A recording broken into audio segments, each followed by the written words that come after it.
எதிரெதிரே நீயும் நானும் எதுவரை இந்த ஊடல் போகும் விழி வழியே என்னுள் காதல் சொல்வதே நடா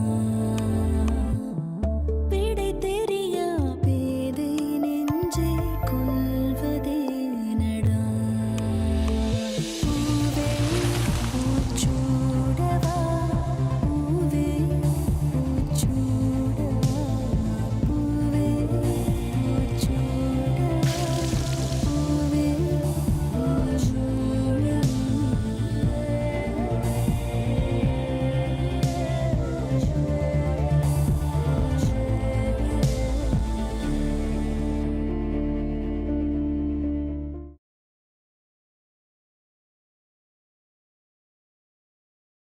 நாளைக்கு என் பெரிய பொண்ணுக்கு நலங்கு வச்சிருக்கோம். நீங்களும் வந்து ஆசீர்வாதம் பண்ணீங்கன்னா நல்லா இருக்கும்.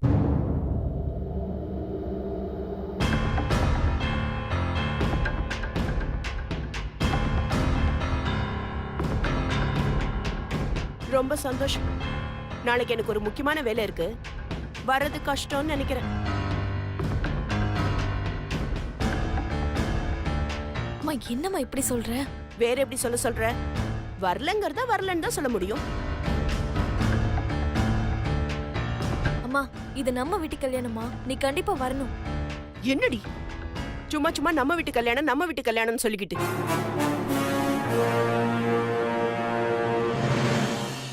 மருமகளே, நீ ஏன் கேட்டுட்டு இருக்க? உனக்கு இருக்கிற பக்குவம் உங்க வீட்டுல இருக்கிறவங்களுக்கு இல்லையோ என்னமோ. விடு.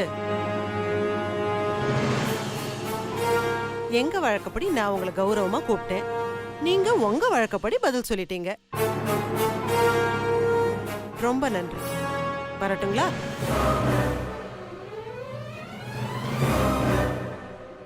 அம்மா பதிலுக்கு நீயும் பொட்டு வைமா.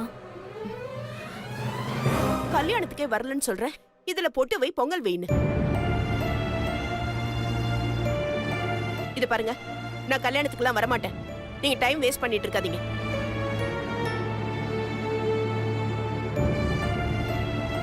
உங்க இஷ்டம்.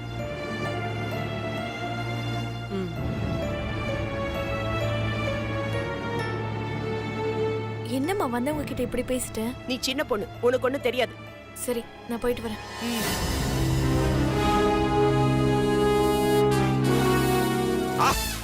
மாப்பிள டிக்குடா. செம்ம மாமா. அல்றா மொத்தத்தையும் அல்றா. எல்லாம் எனக்கு தான். என்னடா சின்ன மரமோனே, சில்லற ஏதாவது இருக்கா? இல்ல மாமா. மொத்தத்தையும் என்கிட்டயே விட்டியா? செலவுக்கு ஏதாவது பணம் வேணா கேள்டா, மாமா தர்றேன். ஆனா ஒண்ணு 50 ரூபாய்க்கு மேல கேட்க கூடாது. என்ன மாம்ச கலெக்ஷன்லாம் அல்ற போல இருக்கு. இல்லையா பின்ன, நான் கலெக்ஷன் கிங். ஓ அந்த அளவுக்கா? சரி நானும் ஒரு கை போடலாமா? வேணாம் அப்படியே ஓடி போயிரு. இருக்கிற மொத்தத்தையும் விட்டுறாத. 13 கார்டும் ஜோக்கரா ஏறுது, பாத்துக்கடா மாப்பிள. ஓ பரவாயில்ல மாமா, நானும் வரேனே, சேர்த்துக்கிறேன். போடுறா மாப்பிள சொத்து மாமனுக்கு தான் எழுதி வச்சிருந்தா யார் என்ன பண்ண முடியும்? போடு. அதெல்லாம் சரி, அமௌண்ட் எவ்வளவு? அது ஒரு 7,000 இருக்கும். 7,000 தானே? 7 போலாமா? சரிடா மாப்பிள, போட்டுருவோம். என்னடா மாப்பிள 2000 ரூபாய் தாள்லாம் வச்சிருக்க? விளையாடு, 10,000 ரூபாய் நோட்டே வரும். மாப்பிள களைச்சு போடுறா. போடு.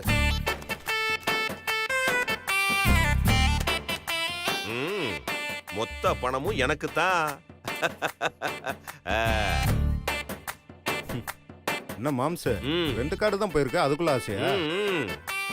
நீ போடு.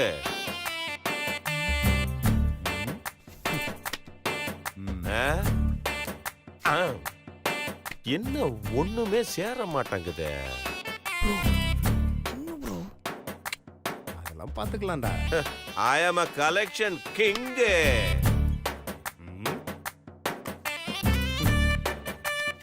என்ன சிரிக்கிற?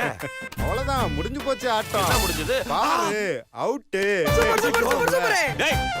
என்ன நினைச்சிட்டு இருக்கீங்க? கலெக்ஷன் கிங்காம்ல. டேய் இதெல்லாம் ரொம்ப அநியாயம். டேய் வாடா, இந்த ஆள்ட்ட என்னடா பேச்சு? கிளம்பு. உன்னால வந்ததுடா.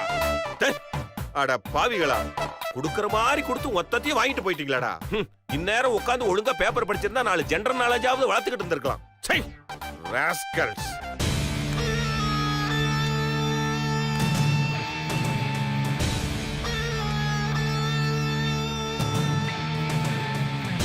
சொல்ல ஐஸ்வர்யா, என்ன விஷயம்? நாளைக்கு மீனாட்சிக்கு நலங்கு வைக்க போறாங்க. இத சொல்றதுக்காக தான் கூப்பிட்டியா? இல்ல, எல்லாம் கரெக்டா தான் நடக்குதான்னு தெரிஞ்சுக்கிறதுக்காக தான் கேட்டேன். எல்லாம் பக்காவா போய்கிட்டு இருக்கு. சோ நீ நினைச்ச மாதிரி மீனாட்சியை கல்யாணம் பண்ண போற. ஹாப்பி தானே? ஹாப்பி தான். ஆனா இடையில ஏதாவது அப்பப்போ டிஸ்டர்பன்ஸ் வந்துகிட்டே இருக்கு. இப்ப என்ன? சுந்தர் மீனாட்சிக்கு மருதாணி கொடுத்து அமைச்சிருக்கான். அவன் சம்பந்தப்பட்ட ஒரு விஷயம் கூட மீனாட்சி கிட்ட இருக்க கூடாதுன்னு நான் பார்த்து பார்த்து பண்ணா ஏதாவது ஒரு கேப்ல போந்து விளையாடிடுறான்.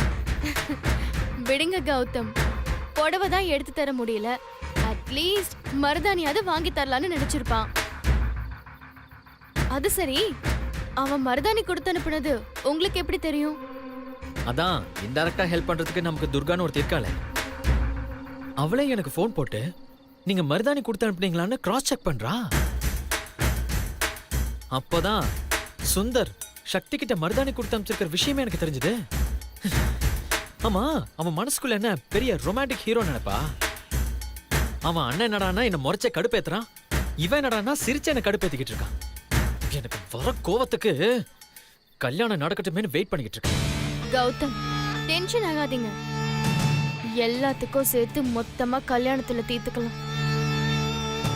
மருதாணி கொடுத்து என்ன பண்ண போறான்? மன மேடையில தாலி கட்டலாங்கிற எக்ஸ்பெக்டேஷனோட இருப்பான்ல, அப்ப அவன் தலையில நீங்க போட போற கல்லுல ஒரேடியா செத்துருவான். விடுங்க. ஆ, எல்லாம் ஓகே. எனக்கு ஒரு டவுட் இருக்கு. என்ன டவுட்?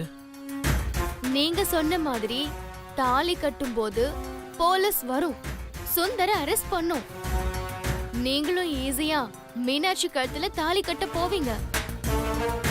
ஆனா சுந்தர் எந்த அளவுக்கு மீனாட்சியை விரும்பினானோ அதே அளவுக்கு மீனாட்சியும் சுந்தர விரும்பினாங்கிற விஷயம் உங்களுக்கும் தெரியும், எனக்கும் தெரியும்.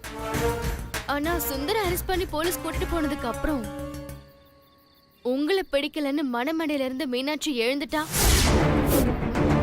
என்ன பண்ணுவீங்க? நீங்க நினைச்சது, நான் நினைச்சது எல்லாமே வீணா போயிடுமே. உனக்கு ஒரு விஷயம் சொல்லட்டுமா? எங்க கிராமத்துல எங்க பாட்டி ஒரு கோழிய கோவிலுக்கு நேர்ந்து விட்டுச்சு. அந்த கோழிக்கும் சரி, எங்க பாட்டிக்கும் சரி, எங்க ஊர்ல அவ்வளோ மரியாதை. என்ன ஒண்ணும் புரியல? எல்லா வீட்டுக்கும் அந்த கோழி தெம்பா போகும், திமிரா மேயும். ஏன்னா அந்த கோழி மனசுல சாமியே நமக்கு துணை இருக்கு, நம்மள யாரும் எதுவும் செய்ய முடியாதுங்கிற நினைப்பு. ஆனா அதுக்கே தெரியாது ஒரு நாள் அந்த சாமிக்கு அது பலியாக போகுதுன்னு. அந்த சாமி தான் நான், அந்த கோழி தான் மீனாட்சி.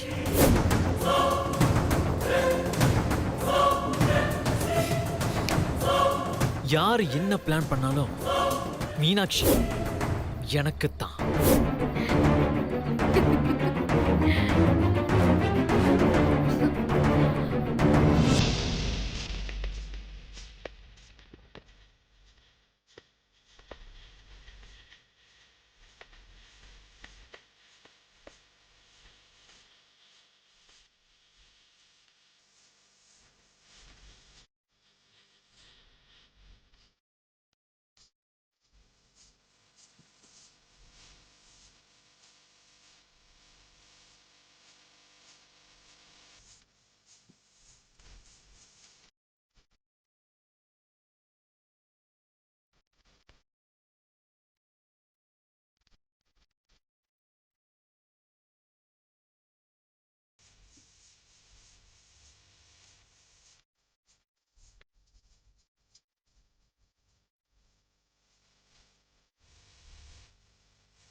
போட்டு விட்டாலும் இட்லி தோசை வடை மாதிரி போட்டு விட்ற.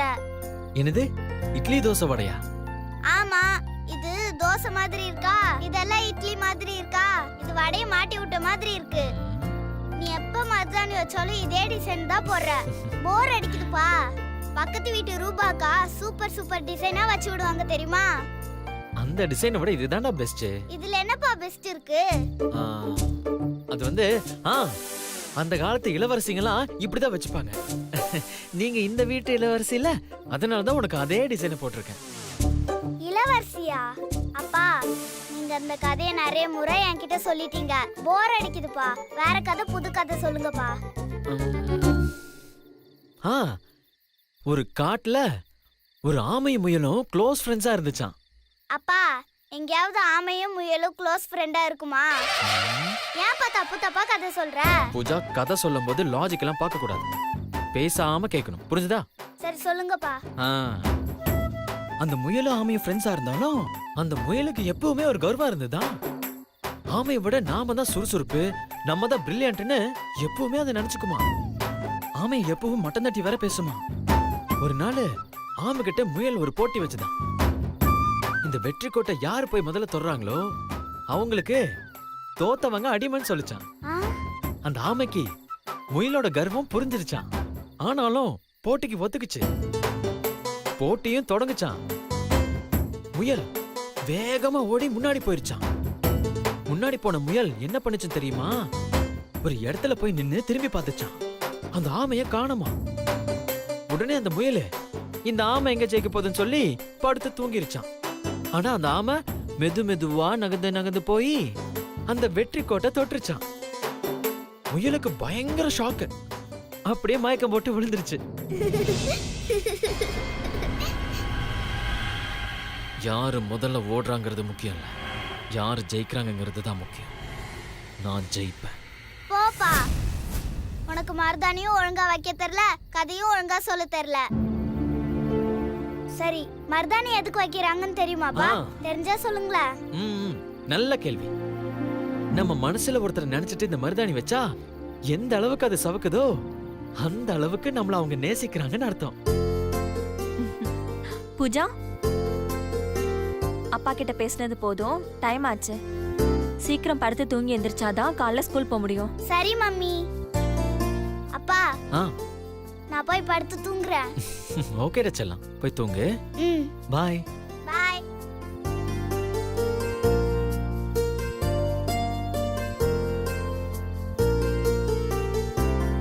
என்னங்க, ஏதாவது ப்ராப்ளமா? இல்ல, அதெல்லாம் ஒண்ணு இல்ல. ஓகேங்க.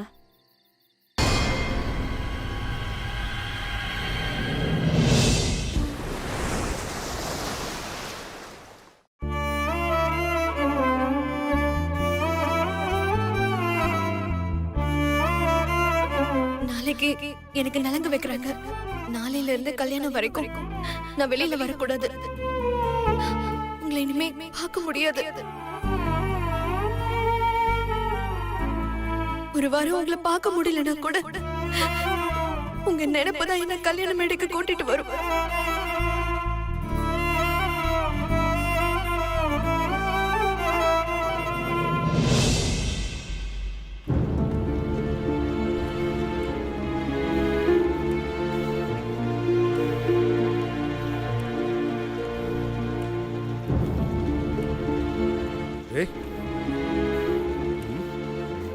ஏய், என்னடா காலையிலேயே அமைதியா சைலண்டா வந்து நிக்கிற? இன்னைக்கு என்ன பிட்டு போட போற? மீனாட்சிக்கு நலங்கு வைக்கிறாங்க ப்ரோ. இன்னைக்கு அவளை கல்யாணம் பொண்ணு மாதிரி அலங்காரம்லாம் பண்ணுவாங்க ப்ரோ. எனக்கு அவளை அந்த அலங்காரத்தில் பார்க்கணும் போல இருக்கு ப்ரோ. மீனாட்சி வீட்டுக்கு போகலாமா ப்ரோ? ஏய், உனக்கு என்ன பைத்தியங்கிட்ட முத்தி போச்சா? ப்ரோ, என் ஃபீலிங்ஸை கொஞ்சம் புரிஞ்சுக்க ப்ரோ. எனக்கு உண்மையிலே அவளை பார்க்கணும் போல இருக்கு ப்ரோ. டேய், மனசுங்கிறது குரங்கு மாதிரி. அது சொல்ற பேச்செல்லாம் கேட்டு நம்ம நடந்தோன்னு வையே, நம்மளை பைத்தியக்காரனாக்கி ரோட்ல தள்ளி விட்டுரும். போய் வேற வேலை இருந்தா பாரு. இங்க பாரு, கல்யாணத்துக்கு இன்னும் ஒரு வாரம் இருக்கு. அது வரைக்கும் நீ அவளை பார்க்கறதோ பேசுறதோ கூடாது. அடுத்து நீ அவளை பார்க்கறதா இருந்தா அது கல்யாண மேடையாக தான் இருக்கணும். ரொம்ப யோசிக்காத, ரிலாக்ஸா இரு போ. கண்டிப்பாக எனக்கும் மீனாட்சிக்கும் கல்யாணம் நடக்குமா ப்ரோ? டேய், அந்த கவலை உனக்கு வேணாண்டா. உங்க 2 பேத்துக்கு கல்யாணம் பண்ணி வைக்க வேண்டியது என் பொறுப்பு. ப்ரோ எனக்கு உன் மேல நம்பிக்கை இருக்கு ப்ரோ. ஆனால் எனக்கும் மீனாட்சிக்கு நடக்க போகிற இந்த கல்யாணத்தில் அவன் எனக்கு பொண்டாட்டி ஆக போறான்றதை தவிர வேற எதுவுமே இல்லை ப்ரோ. ஞாபகம் வச்சுக்கிற மாதிரி இந்த கல்யாணத்தில் எந்த ஒரு ஸ்வீட் மெமரிஸும் கிடையாது. கல்யாணம்ன்றது ஒரு கனவு மாதிரி. எனக்கு இந்த கல்யாணத்தில் நிறைய கனவு இருந்துச்சு. பண்ணா லவ் மேரேஜ் தான் பண்ணணும்னு நினச்சேன். அதே மாதிரி ஒரு நல்ல பொண்ணை பார்த்து லவ்வும் பண்ணேன். ஆனால் என் கல்யாணம் எப்படிலாம் நடக்கணும்னு நினச்சிட்டு இருந்தேன் தெரியுமா? அதெல்லாம் வெறும் பகல் கனவா போயிடுச்சு ப்ரோ.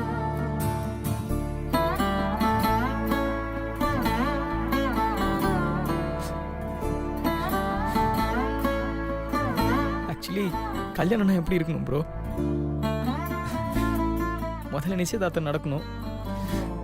இவனை தான் கட்டிக்க போறோன்னு பொண்ணும், இவளை தான் கட்டிக்க போறோன்னு பையனும் நினைக்கும் போது மனசு அப்படியே துள்ளி குதிக்கும் ப்ரோ. அதுக்கப்புறம் காரணமே இல்லாமல் பொண்ணு வீட்டுக்கு போய் அதை தூரத்துல இருந்து மறைஞ்சிருந்து பார்த்து அதை நாம பார்த்து அதுக்கப்புறம் அவன் போட்டு கொடுக்குற காஃபிலாம் குடிச்சிட்டு இப்படி நிறைய நடக்கணும்ல ப்ரோ. இதெல்லாம் நினைச்சு பார்க்கும்போது மனசுக்குள்ள எவ்வளவு சந்தோஷமா இருக்கும் தெரியுமா? அது இல்லையே ப்ரோ. என்ன இவ்வளோ ஃபீல் பண்றான்? லவ் மேரேஜும் வேணுங்கிறான், அரேஞ்ச் மேரேஜில் இருக்கிற சம்பிரதாயமும் வேணுங்கிறான். இவனுக்கு என்ன சொல்றது? ஆனா மேடையில் அந்த கௌதம் உட்காந்துருப்பான். பார்க்கவே எவ்வளோ கஷ்டமா இருக்கும் ப்ரோ. நீயே யோசிச்சு பாரு. பெரியவங்க ஆசீர்வாதம் பண்ணி அச்சதை போட்டு நான் என் மீனாட்சி கழுத்துல தாலி கட்டணும். ஆனா எவனோ ஒருத்தனுக்கு கல்யாணம்னு ஊரே கூடி இருக்கும். அந்த தாலியை நான் புடுங்கி கட்டுறது எவ்வளவு பெரிய வலி. எனக்கு என்னமோ அதிர்ஷ்டமே இல்லை ப்ரோ. டேய், அட்லீஸ்ட் அவளுக்கு நலங்க வைக்கிறதையாவது எனக்கு பார்க்கணும் போல இருக்கு ப்ரோ. ப்ளீஸ் ப்ரோ, தயவு செஞ்சு முடியாதுன்னு மட்டும் சொல்லிடாத.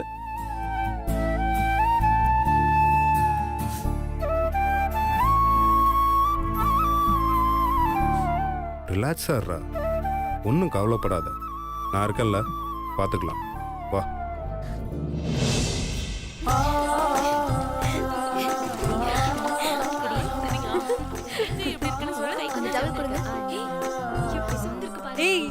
இங்க பாரு, நல்லா இருக்கா? அங்க பாரு. அப்பாடி என்ன இப்படி சவந்திருக்க? காலுக்கு உங்க மேல செம்ம லவ் தான் போல. போங்க நீ. அக்கா அக்கா நில்லு. நில்லு காட்டு. இதுல வெக்கப்படுறதுக்கு என்ன இருக்கு? உண்மையிலே நீ லக்கியான ஆள் தான். எங்க அக்கா ரொம்ப லக்கியான ஆள்னு தெரியும். அண்ணி உங்க கை காட்டுங்க. ஓ, உங்க கையும் நல்லா செவந்திருக்கு. எங்க அண்ணனை நல்ல முந்தானையில முடிச்சு வச்சிருக்கீங்க போல. என் கை அதை விட நல்லா செவந்திருக்கே. என்ன கட்டிக்க போறவன் எவனும் அவன் என்ன ரொம்ப லவ் பண்ணுவான். எனக்கு வரப்போறவன் என்ன உண்டு இல்ல நாக்கிடுவான் போல இருக்கு. பாருங்களேன், விட்டு விட்டு செவந்திருக்கு. என்ன கட்டிக்க போறவன் சொல்லிட்டு இருக்கீங்க? அது ஒண்ணு இல்லத்த, யார் கை நல்லா செவந்திருக்கோ அவங்களாலதான் அவங்க மேல ரொம்ப பாசமா இருக்காருன்னு அர்த்தம். அவ்வளவுதானா? நான் சொல்றேன் யார் கை செவந்திருக்குன்னு. எங்க சுத்துப்பட்டு ஏரியாவுக்கே நான் தான் ஜட்ஜு, தெரியுமா? ஜெயிக்கிறவங்களுக்கு நான் கப்பு தரேன். எங்க கைய காட்டுங்க. ஏய், என்னடி இது? எல்லாரும் ஒண்ணா சேர்ந்து சிரிச்சுட்டே நின்னுட்டு இருக்கீங்க. முதல்ல சிரிப்ப நீ பட்டிட்டு போய் ரெடி ஆகுங்க. அம்மா கொஞ்ச நேரம் இருமா. தாமரத்தை யார் கை நல்லா செவந்திருக்குன்னு பார்த்து தீர்ப்பு சொல்லி கப்ப பிரைஸா தர போறாங்க. என்னது? மருதாணி போடுறது கூட போட்டி? இல்லப்பா, யார் கை நல்லா செவந்திருக்குன்னு போட்டி. என்னங்க, இது தெரியாதா உங்களுக்கு? யார் கை நல்லா செவந்திருக்கோ அவளை கல்யாணம் பண்ணிக்கிட்டவரோ அல்லது கல்யாணம் பண்ணிக்க போறவரோ அவளை ரொம்ப விரும்புறாருன்னு அர்த்தம். ஓ அப்படியா? கோதாவரி அப்ப நீ போய் ஃபர்ஸ்ட் கையை காட்டு, நீ தான் முதல்ல வருவ. உங்க பேச்செல்லாம் நல்லா தான் இருக்கு. காலையில எழுந்திருச்சு கைய கழுவ போகும்போது நாமளும் 25 வருஷமா இந்த மனுஷன் கூட குடும்பம் நடத்துறோமே, நம்ம மேல எவ்வளவு பாசம் வச்சிருப்பாருன்னு தெரிஞ்சுக்குவோன்னு வேக வேகமா போய் கைய கழுவி பார்த்தா கொஞ்சம் கூட செவக்கவே இல்ல, அப்படியே வெள்ளை வெள்ளர்னு இருக்கு.